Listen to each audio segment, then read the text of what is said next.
আসসালামু আলাইকুম। আজকে আমি মাস্ক তৈরি করব। এর জন্য ঘরে থাকা 2 টুকরো সাদা কাপড় নিয়ে নিয়েছি, যেটা লম্বায় 10 ইঞ্চি, চওড়ায় 6 ইঞ্চি।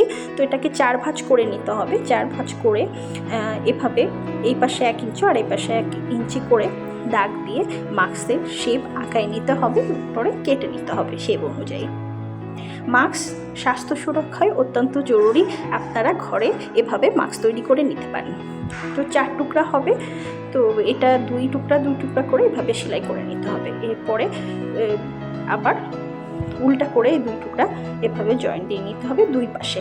এরপরে এটাকে সোজা করে নিতে হবে। খোলা 2 পাশে সুন্দর করে এলাস্টিক জয়েন্ট দিতে হবে। এলাস্টিকটা আমি 4 ইঞ্চি নিয়েছিলাম। আপনারা আপনাদের মাপ অনুযায়ী এলাস্টিক নিয়ে নেবেন।